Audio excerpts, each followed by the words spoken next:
Assalamualaikum warahmatullahi wabarakatuh. Alhamdulillahirabbil alamin. Allahumma shalli wa sallim ala sayyidina Muhammad wa ala ali sayyidina Muhammad.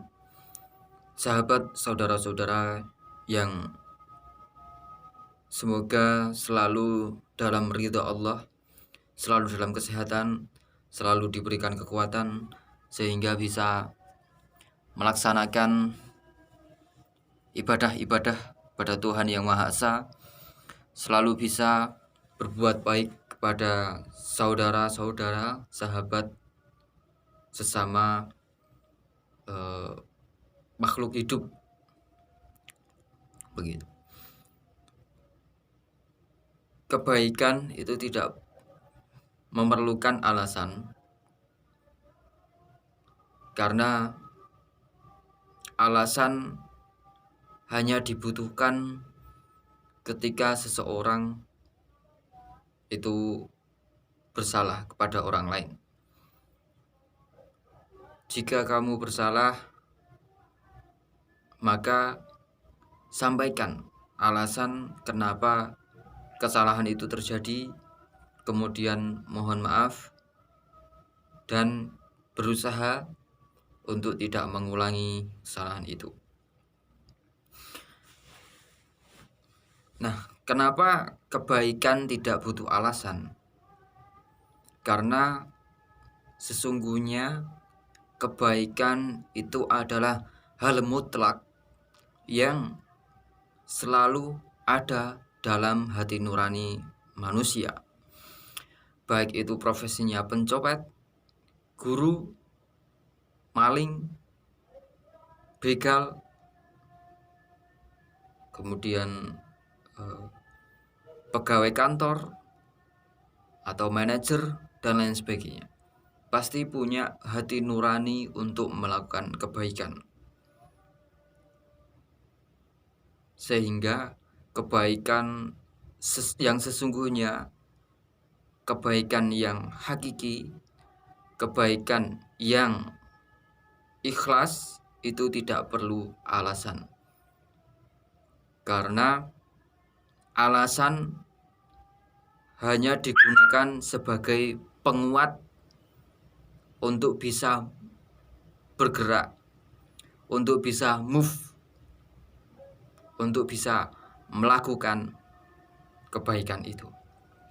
Jadi tahap-tahap kebaikan, yang pertama adalah niat, yang kedua adalah berpikir bagaimana kamu mau melakukan kebaikan itu, dan yang ketiga adalah laksanakan, lakukan, bergerak untuk melaksanakan kebaikan itu. Nah, niat kebaikan atau berpikir bagaimana untuk melakukan kebaikan itu tidak perlu adanya alasan, tidak perlu adanya motivasi, tidak perlu adanya motif. Karena sekali lagi, kebaikan itu pada dasarnya adalah mutlak, adalah suatu yang hak dan ada di setiap hati nurani setiap insan, setiap manusia. Oleh karena itu, alasan seseorang untuk berbuat baik digunakan untuk orang itu bisa bergerak melakukan kebaikan itu. Jadi motif atau alasan itu hanya digunakan agar niatan itu bisa terlaksana. Begitu. Nah, artinya setiap insan, setiap manusia itu pasti memiliki perencanaan, memiliki keinginan, memiliki niat untuk berbuat baik. Tetapi hanya butuh kekuatan atau dorongan untuk pelaksanaannya. Di antara dorongan itu adalah alasan. Berbagai alasan bisa digunakan untuk berbuat baik. Di antaranya adalah seandainya suatu saat orang itu mengalami sesuatu yang tidak diinginkan, akan ada orang lain yang bisa membantu. Itu alasan, salah satu alasan. Kemudian alasan berikutnya adalah jika itu hubungannya dengan spiritual, untuk memperoleh ridho atau kerelaan Tuhan, untuk mendapatkan supaya Tuhan rela dengan apa yang kita lakukan. Sehingga apabila Tuhan rela dengan itu, maka Tuhan akan memberikan jalan, kemudahan jalan untuk mendapatkan kebaikan yang lebih besar. Begitu. Kalau dinilai dari tingkat ikhlasnya, dari tingkat baiknya, sebenarnya kebaikan itu tidak perlu alasan. Sekali lagi, kebaikan itu tidak perlu alasan yang mendasar. Nah, yang berikutnya, kenapa alasan itu hanya digunakan pada apabila kita melakukan kesalahan? Karena begini, sesungguhnya kesalahan itu terjadi apabila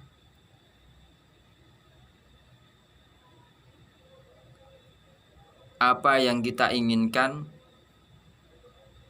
apa yang menurut orang lain itu ideal, itu tidak sesuai dengan apa yang sudah terjadi, apa yang terjadi. Begitu. Artinya adanya kesenjangan antara idealitas dan apa yang terjadi. Ada kesenjangan di situ. Nah, kenapa saya sampaikan perlu alasan di situ? Karena bagi orang-orang yang lapang hatinya, bagi orang-orang yang mau berpikir secara luas, bagi orang-orang yang hatinya menginginkan kedamaian, ketenangan, dia akan mampu menerima alasan apapun itu. Nah, alasan digunakan, alasan kenapa bersalah digunakan untuk supaya orang yang mendapatkan kesalahan atau orang yang merasa disalahkan, atau bagi orang yang menginginkan kita untuk meminta maaf,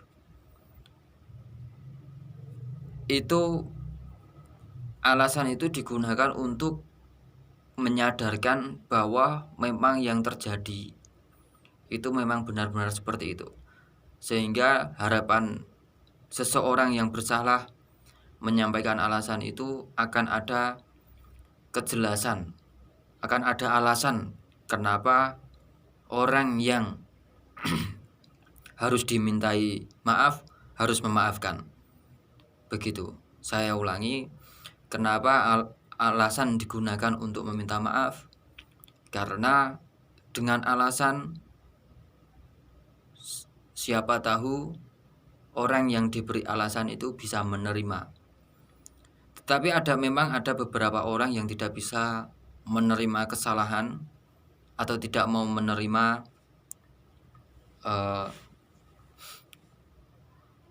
alasan alasan kenapa melakukan kesalahan. Karena sebagian orang atau kebanyakan orang menyampaikan alasan itu secara tidak jujur. Secara tidak jujur. Jadi intinya adalah kejujuran. Barang siapa mau berkata jujur, maka akan ada jalan, akan ada ketenangan di antara orang yang sedang ada pertikaian. Begitu, kuncinya adalah jujur. Siapa yang mau jujur duluan, maka dialah yang paling berharga, meskipun orangnya itu yang bersalah. Karena jika kamu sudah jujur dan orang yang sudah kamu berikan kejujuran tidak mau menerima, berarti ada yang salah dengan orang yang kamu berikan kejujuran itu. Dia memang menginginkan kamu untuk adanya kesenjangan di antara kamu dan orang itu. Maka jujurlah meskipun resiko dari jujur itu kamu mati. Begitu. Karena bagaimanapun kejujuran itu akan ada nilainya di mata orang-orang yang tahu bahwa kamu memang sudah jujur. Sekian dulu dari saya. Wassalamualaikum warahmatullahi wabarakatuh.